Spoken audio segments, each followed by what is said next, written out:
people like me. You need people like me so you can point your f***ing fingers and say, that's the bad guy. The undisputed super featherweight champion of the world, Alicia, the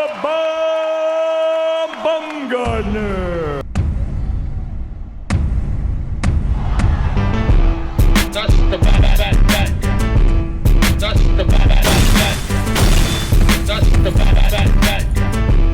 That's the bad guy.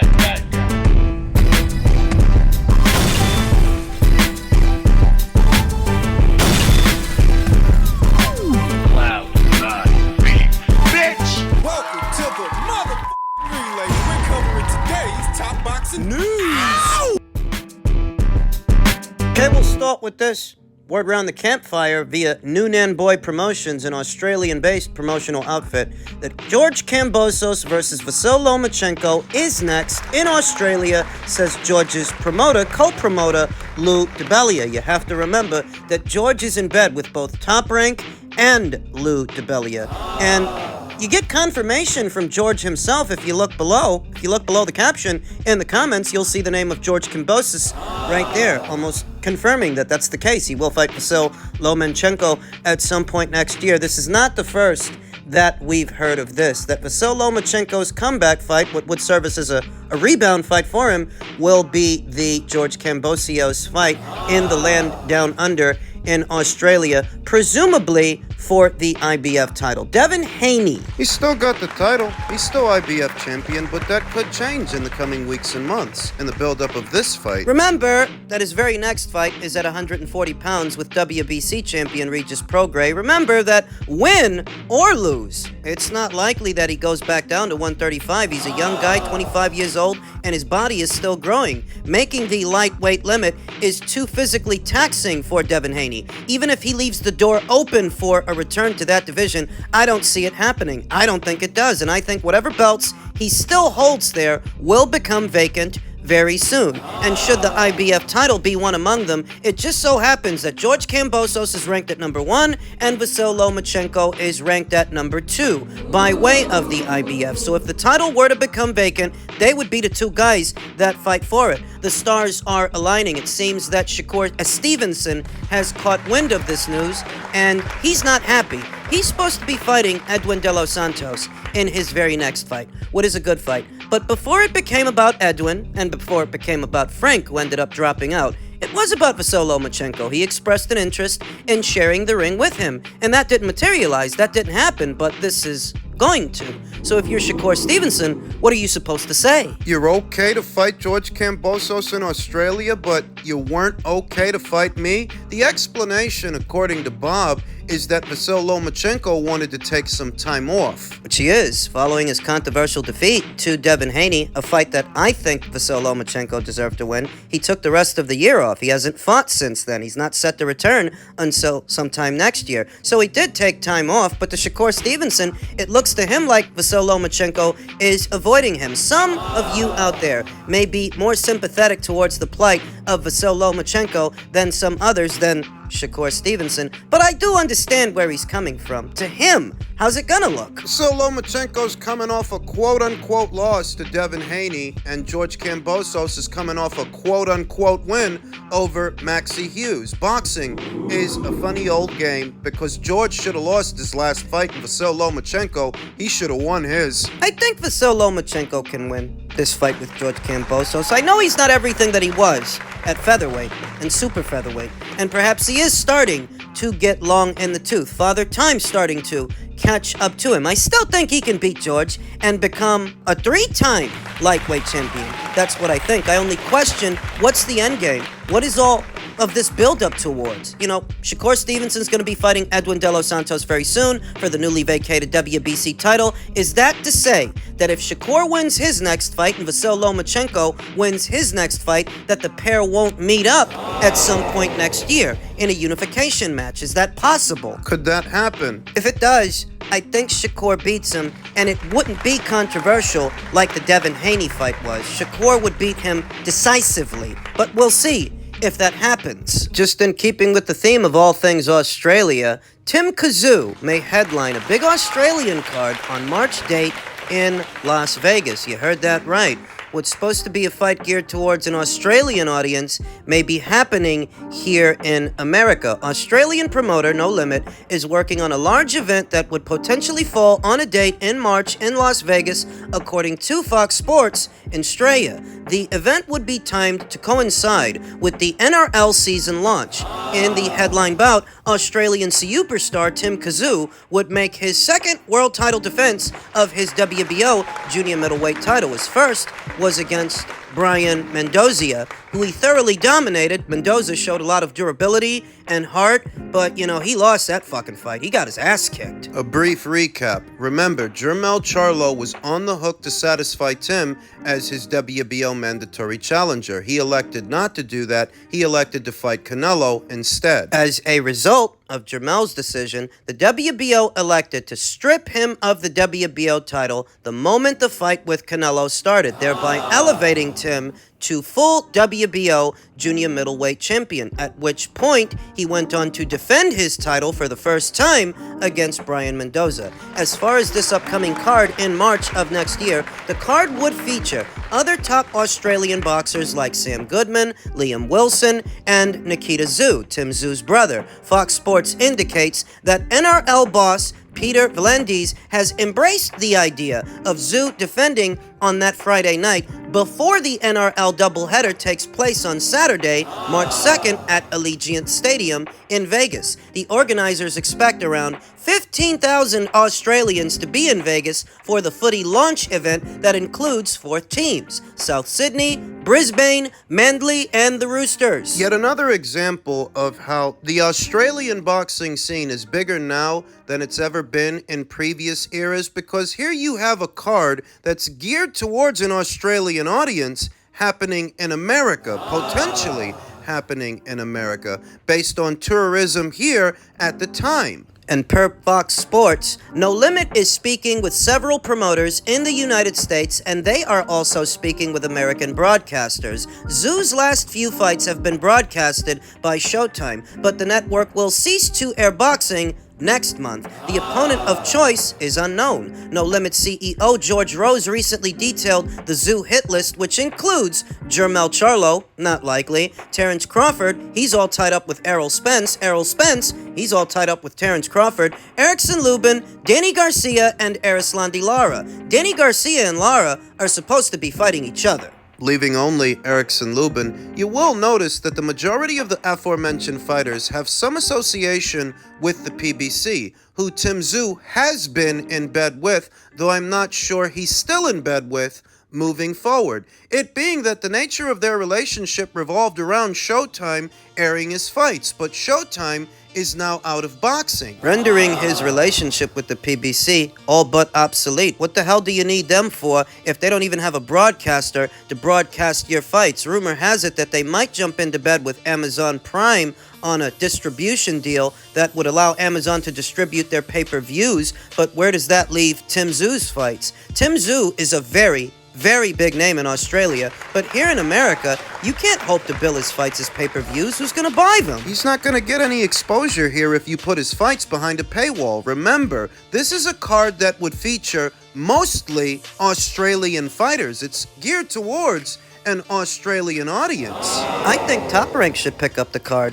I think Top Rank and ESPN would be a better home for Tim Tszyu's American broadcast rights than anything involving the PBC, on the premise that Top Rank has worked with Australian fighters and Australian outfits before. Remember, Jeff Horn versus Manny Pacquiao some years ago. In more recent years, the Devin Haney versus George Kambosos fights in Australia at Marvel Stadium. The people at Top Rank know a thing or two about the Australian boxing scene. They have worked with Australian fighters and Australian promoters, and the situation with Bakram Murtazaliev and Jermell Charlo, a particularly interesting situation. How so? Bakram Murtazaliev just so happens to be managed by Aegis Klimas. Aegis Klimas, who does a lot of business with Top Rank. What the hell does any of this have to do with Tim Tszyu? I'll get to that. Currently, Jermell Charlo is under orders by way of the IBF to satisfy his IBF mandatory challenger, Bakram Murtazaliev. I don't think that fight